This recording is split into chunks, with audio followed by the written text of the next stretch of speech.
Tamad ka pa eh, no? Yung pinakamabahong tao na naamoy ko maasim. Ayun. Ang asim ng kwarto niya. Ang asim ng mga damit niya. May magbago ka na. Ipin niya dyan. Yung pinakamagaling. Pinakamaasim. Pinakamakinang. Ang liig.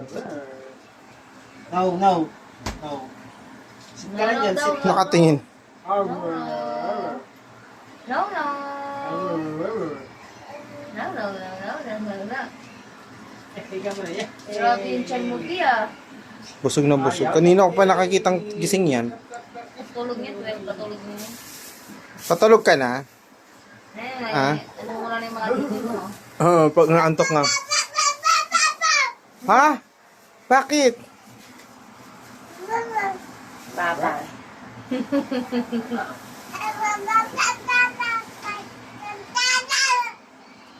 Lo.